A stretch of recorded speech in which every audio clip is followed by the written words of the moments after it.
डाकू डाकू महाराज पहचाना मुझे ఈ వీడియో నచ్చితే లైక్ చేయండి, అలాగే షేర్ చేయండి, సబ్స్క్రైబ్ మాత్రం తప్పకుండా చేయండి ఫ్రెండ్స్. చాలా కష్టపడి మేము చేస్తూ ఉంటాం కదా. హాయ్ ఫ్రెండ్స్, నేను డాకు మహారాజ్ సినిమా ఇప్పుడు చూసి వచ్చాను. సినిమా ఎలా ఉందో మీకు క్లియర్గా చాలా నీట్గా చెప్తాను ఫ్రెండ్స్. ఈ కథతో పాటు cinema elements, Balakrishna dialogues, Balakrishna performance, action, ఈ సినిమాలో విలన్ రోల్ చాలా హైలైట్గా డిజైన్ చేశాడు డైరెక్టర్ బాబీ కుళ్ళి. అంటే మ్యూజిక్ అంటే ఇంకా చెప్పడం అవసరం లేదు. తమిళనాడులో సినిమాల్లో చూస్తే కన్నా మనము రజనీకాంత్కి అనిరుద్ధ్ ఎలాగో, టాలీవుడ్లో అంటే బాలకృష్ణకి బండోడు అలాగే అన్నట్లు తను ఇంతకుముందు మనం చూస్తూనే ఉన్నాము.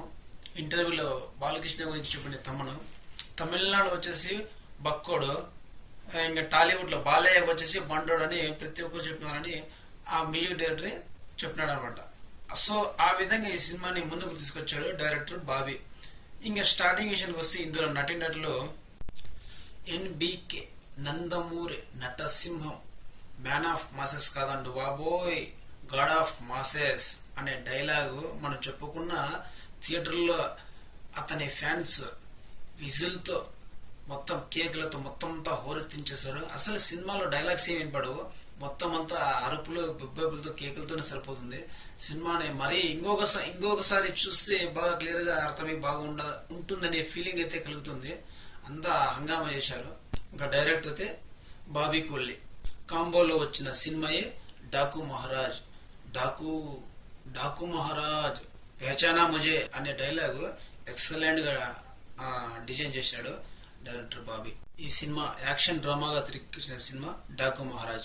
2025 సంవత్సరంలో సంక్రాంతి కానుకగా వచ్చిన ఈ సినిమా డాకు మహారాజ్. ఈ సినిమాలో హీరోయిన్లుగా నటించింది ప్రజ్ఞా జైస్వాల్, శ్రద్ధా శ్రీనాథ్, ఊర్వశి రౌతల.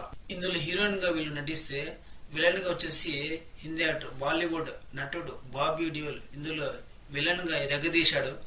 ఇంకా ప్రొడ్యూసర్ వచ్చేసి ఈ సినిమాకి సూర్యదేవర నాగవంశీ, త్రివిక్రమ్ భారీ బడ్జెట్ తో నిర్మించారు. ఈ సినిమా ఎలా ఉందంటే, ఇంతకు ముందు చాలా సినిమాల్లో మనం చూసింటాము, ఒకే ఒకలాగా ఉండే సినిమాల్లోనూ ఒకే తరమైన కథ తీసుకున్నాడు బాబీ.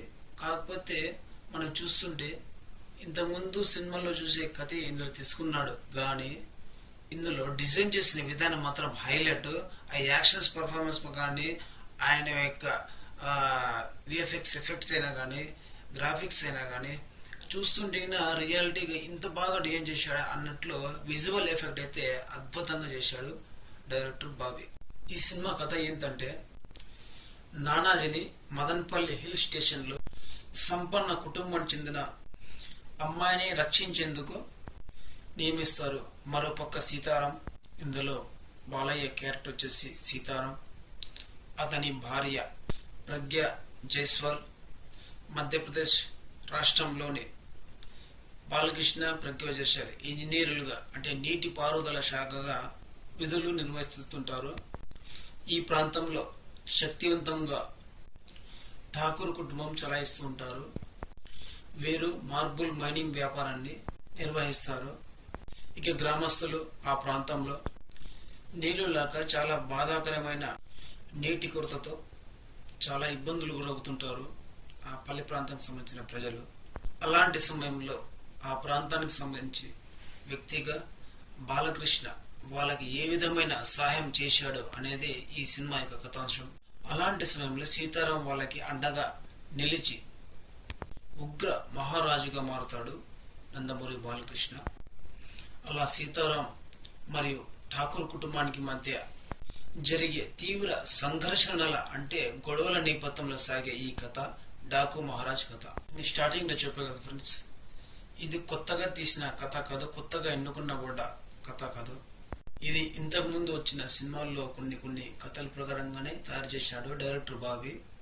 అంటే రొటీన్ కథనే, కాకపోతే ఈ సినిమాకి ఈ రొటీన్ కథనే కొద్దిగా మైనస్ గా అయినా కూడా తను విజువల్ ఎఫెక్ట్ పరంగా కానీ, తను తీసుకున్న స్క్రీన్ ప్లే పరంగా కానీ చూసే విధానంలో కొన్ని మైనస్లు ప్లస్లు పక్కన పెడితే చూస్తుంటే కొద్దిగా కొత్తగా అనిపిస్తుంది.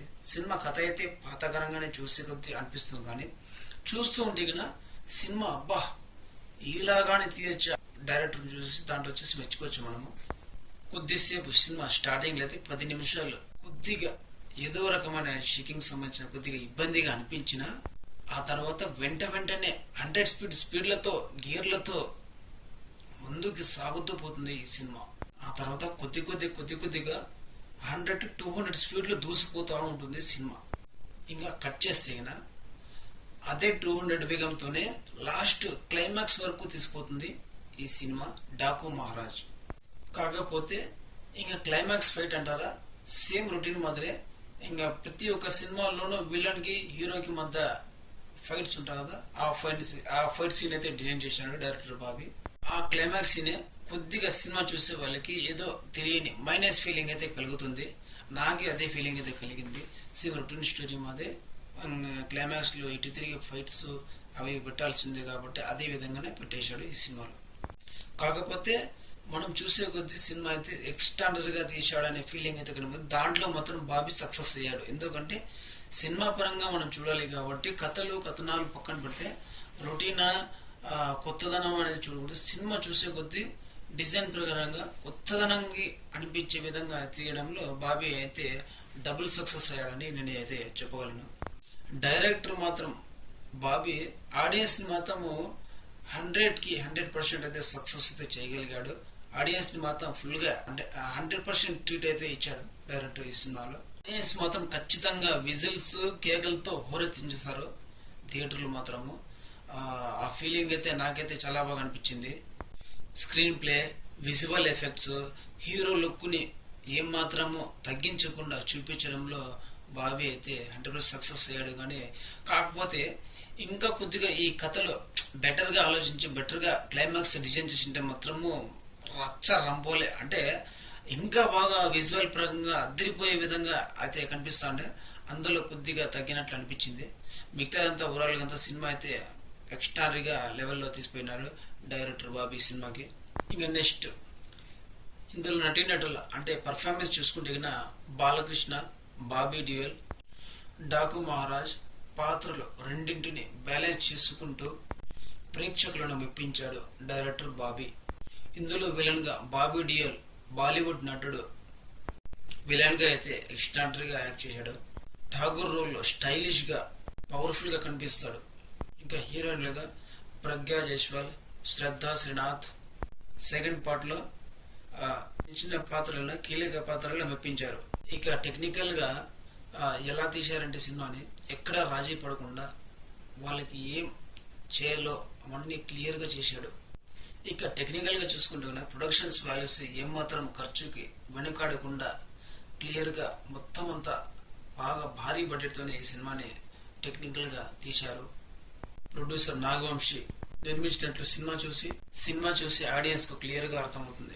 ఇక విజయ్ కన్నన్ సినిమాటోగ్రఫీ బాలకృష్ణకు ఆ వయసులో కూడా ఎక్కడ ఏజ్ అసలు ఎక్కువ ఉంది ఈయనకి అనే ఫీలింగ్ అయితే ఎక్కడా కనిపిస్తుంది సినిమాలో.